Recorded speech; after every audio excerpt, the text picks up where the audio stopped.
이 시간에 우리에게 주시는 하나님 말씀은 열왕기상 18장 25절로 29절 말씀입니다. 엘리야가 바알의 선지자들에게 이르되 너희는 많으니 먼저 한 송아지를 택하여 잡고 너희 신의 이름을 부르라. 그러나 불을 놓지 말라. 저희가 그 받은 송아지를 취하여 잡고 아침부터 낮까지 바알의 이름을 불러 가로되 바알이여 우리에게 응답하소서.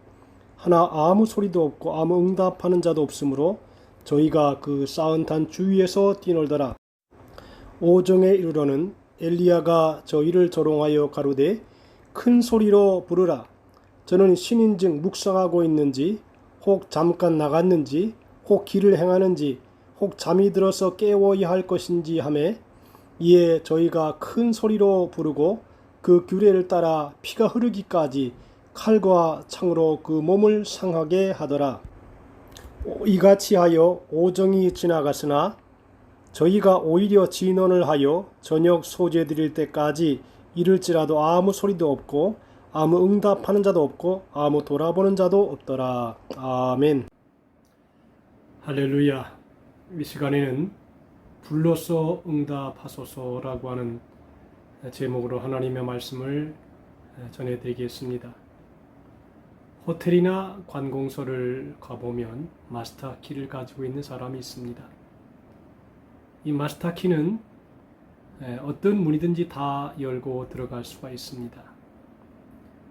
우리 인간의 삶의 문제도 다양하고 여러 가지가 있지만 그 삶의 문제를 해결할 수 있는 방법은 딱 한 가지 마스터 키가 있습니다. 오늘 이 본문에는 이스라엘 문제 이야기가 나옵니다. 엘리야 시대입니다. 이스라엘은 정치적인 문제가 있었습니다. 강대국 시돈 왕 엣바알이 시시탐탐 이스라엘 침략을 노리고 있었습니다. 도저히 싸워서 이길 수가 없었습니다. 그래서 이스라엘 왕 아합은 이런 생각을 했습니다. 내가 강대국 왕의 딸과 결혼하면 장인 어른의 나라이니까 침략하지 않으리라고 생각하고 청혼을 한 것입니다. 그래서 엣바알의 딸 이세벨과 아합이 결혼을 하였습니다. 그런데 사돈 왕 엣바알은 이런 생각을 하였습니다. 딸을 아합과 결혼시키면 전쟁도 필요 없이 이스라엘은 내 것이다. 그래서 아합이 이스라엘을 지배하고 딸이 아합을 지배하면 내 것이 될 것이다. 그렇게 생각을 했습니다. 그래서 서로 이용하려고 정략 결혼을 한 것입니다. 불행한 결혼은 불행한 결론을 낳을 수밖에 없는 것을 우리는 압니다. 서로 이용하려고 결혼을 하니까 이스라엘이 이제 전쟁도 없이 시돈의 속국이 되고 말았습니다. 정치적으로 어려워졌습니다. 정치적인 문제가 생겼고 그뿐 아니라 종교적인 문제도 발생했습니다. 이세벨이 시집을 오면서 요구한 것은 종교적인 것이었습니다. 나는 하나님을 믿지 않고 바알을 믿으니 나를 위하여 바알 신당을 세워 주어야 합니다. 그래서 아합은 여기저기 바알 신당을 세워 주기 시작했습니다. 종교와 정치가 밀착하여 바알 종교는 급속도로 퍼지기 시작했습니다. 이스라엘 백성들은 하나님이 참신인지 바알이 참신인지 몰라서 혼돈 속에 거하게 된 것입니다. 종교적인 문제가 점점 더 커져 가게 된 것이죠. 또 경제적인 문제가 있었습니다. 하나님이 노하셨습니다. 하늘 문을 닫으시고 비를 주지 않으셨습니다. 3년 6개월 동안 가뭄이 계속된 것입니다. 목축이 되지 않았습니다. 농업이 되지 않았습니다. 농업과 목축 이 두 가지가 있던 사회인데 둘이 다 엉망이 되어버린 것입니다. 정치, 종교, 경제 문제가 계속 이어졌습니다. 여기저기 생기는 문제를 풀 수 있는 문제를 뭔가 있어야 될 것인데 엘리야는 이렇게 결론을 내렸습니다. 모든 문제는 영적으로 풀어야 한다. 모든 문제를 해결할 수 있는 마스터 키는 이스라엘 민족들이 바알을 버리고 하나님 앞으로 돌아오면 된다고 생각했습니다. 이 참 생각이 참 귀한 것입니다. 최근에 일본 정부는 의지의 기업인 상을 한 사람에게 상을 주었는데 표창받은 사람은 쇼가키 야스히코라는 사람입니다. 특이한 집안인데 아버지까지 37대가 의사입니다. 도쿄대 물리학과를 졸업하였습니다. 37대 의사 집안을 사업가 집안으로 변화시키는 것입니다.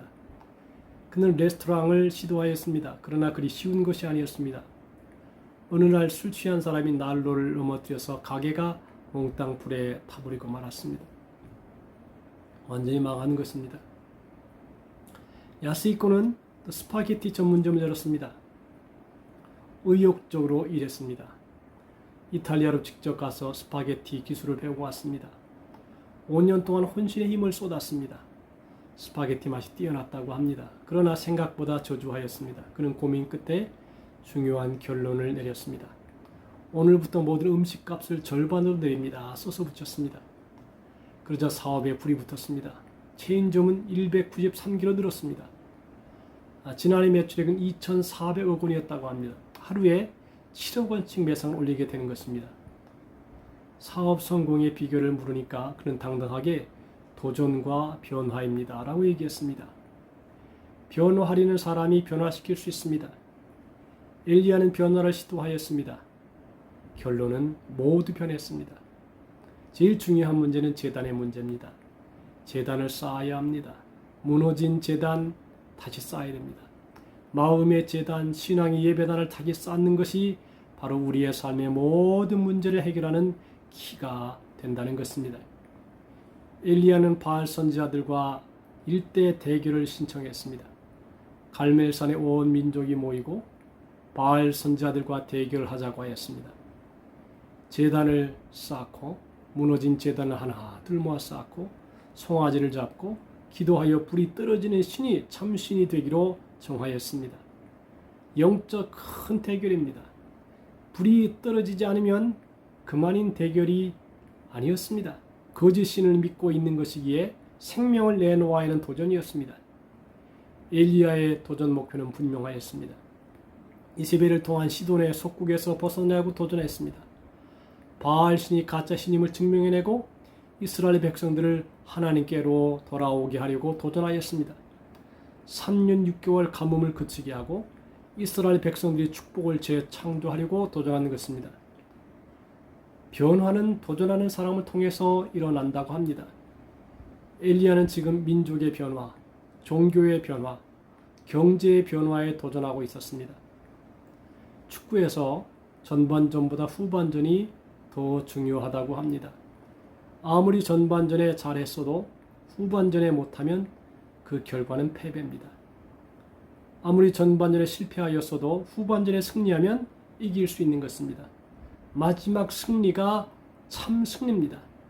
마지막 웃음이 참 웃음입니다.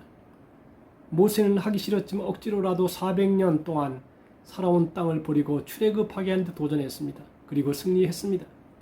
기드온은 농사꾼인데 미디안을 치는데 억지로 도전하였습니다. 결국 승리했습니다. 자, 이와 같은 상황에서 엘리야도 준비하고 전진하였습니다. 이스라엘 백성들을 모두 갈멜산으로 모았습니다. 바알 선지자 450명도 불렀습니다. 송아지를 잡아 제단에 놓고 기도하여 불이 떨어지는 신을 참 신으로 인정하기로 하였습니다. 먼저 바알 선지자 450명이 송아지를 잡아놓고 기도를 시작하였습니다. 12시가 되었습니다. 응답이 없습니다. 바알 선지자들은 백성들 앞에서 안타까워하였습니다. 아무 소리도 없고 아무 응답하는 데도 없으므로 그들이 쌓은 제단 주위에서 뛰놀더라고 성경은 얘기합니다. 이때 엘리야가 도전하면서 여유있게 말합니다. 큰 소리로 부르라.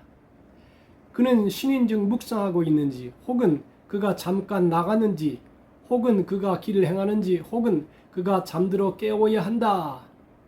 바알 선지자들은 이 소리를 듣고 피가 흐르기까지 칼과 창으로 몸을 상하게 하였습니다. 29절에 보니까 미친 듯이 떠들어댔습니다. 저녁까지 그랬습니다. 포기하였습니다. 엘리야가 나가서 조용히 기도하였습니다. 아브라함과 이삭과 이스라엘의 하나님 여호와여, 주께서 이스라엘 중에서 하나님이 되신 것과 내가 주의 종인 것과 내가 주의 말씀대로 이 모든 것을 행하는 것을 오늘 알게 하옵소서. 여호와여, 내게 응답하옵소서. 내게 응답하옵소서. 이 백성에게 주 여호와는 하나님이신 것과 주는 그들의 마음을 돌이키심을 알게 하옵소서. 그래서 하늘에서 불이 떨어져서 송아지를 다 태워버렸습니다. 그리고 사람들은 외쳤습니다. 여호와, 그는 하나님이시로다. 여호와, 그는 하나님이시로다고 외쳤습니다. 엘리야는 450명의 거짓 바알 선자들을 잡아 죽였습니다. 그리고 하늘에서 문을 열고 비가 쏟아지기 시작했습니다. 엘리야가 시도한 대로 되었습니다. 바알 선자들이 다 죽자 이세벨의 세력이 약해졌습니다. 백성들은 모두가 하나님 앞으로 돌아왔습니다. 가뭄이 끝나고 불황이 끝나고 드디어 경제 부흥이 일어나는 것입니다. 모두를 한꺼번에 해결할 수 있는 마스터키는 하나님이셨습니다. 제단을 수축하는 거였습니다. 우리의 삶도 마찬가지입니다. 여러 가지 문제가 있지만 가장 중요한 것은 하나님과의 관계요, 예배와의 관계입니다. 예배의 회복이 우리의 삶의 회복이고 민족의 회복이 된다는 것입니다.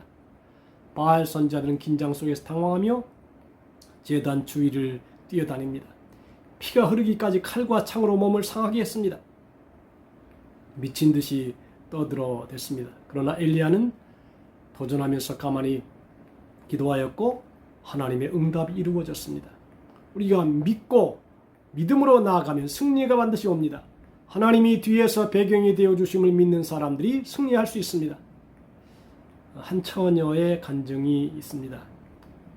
집이 너무 가난하였다고 합니다. 중학교를 겨우 마쳤습니다. 옛날 이야기죠. 취직자리를 구했지만 구하지 못했습니다. 시골에서 서울로 올라와서 지금으로 말하면 가정부지요. 식모로 가게 되었습니다.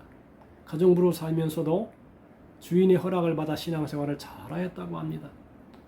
5년 동안 주인 집을 잘 섬기면서 돈을 착실히 모았습니다. 시집갈 돈을 장만하려는 것이었습니다. 어느 주일이었습니다. 건축 중인 교회였다고 합니다. 건축이 마무리 단계였습니다. 밀린 돈이 많았습니다. 그래서 마무리를 앞두고 중단하게 되었다는 광고였습니다. 밀린 인건비 때문에 내일 인부들이 행패를 부릴지 모른다는 이야기도 들었습니다. 이 처녀는 5년 동안 가정부를 하면서 모아둔 은행 저금 통장과 도장 그리고 비밀번호를 적어서 모두 헌금을 드렸습니다. 목사님이 놀라서 물었습니다. 시집은 어떻게 가려고 그래요? 처녀가 말했습니다. 목사님은 헌금을 받았지만 가진 고생을 하며 소중히 모은 돈이라고 생각하니 마음이 아팠습니다. 그래서 이 자매를 붙들고 간절히 축복 기도를 했습니다. 눈물로 기도했습니다. 교인들이 감동이 되어서 다시 한번 힘을 냈습니다. 이제 건축이 완성이 되었습니다.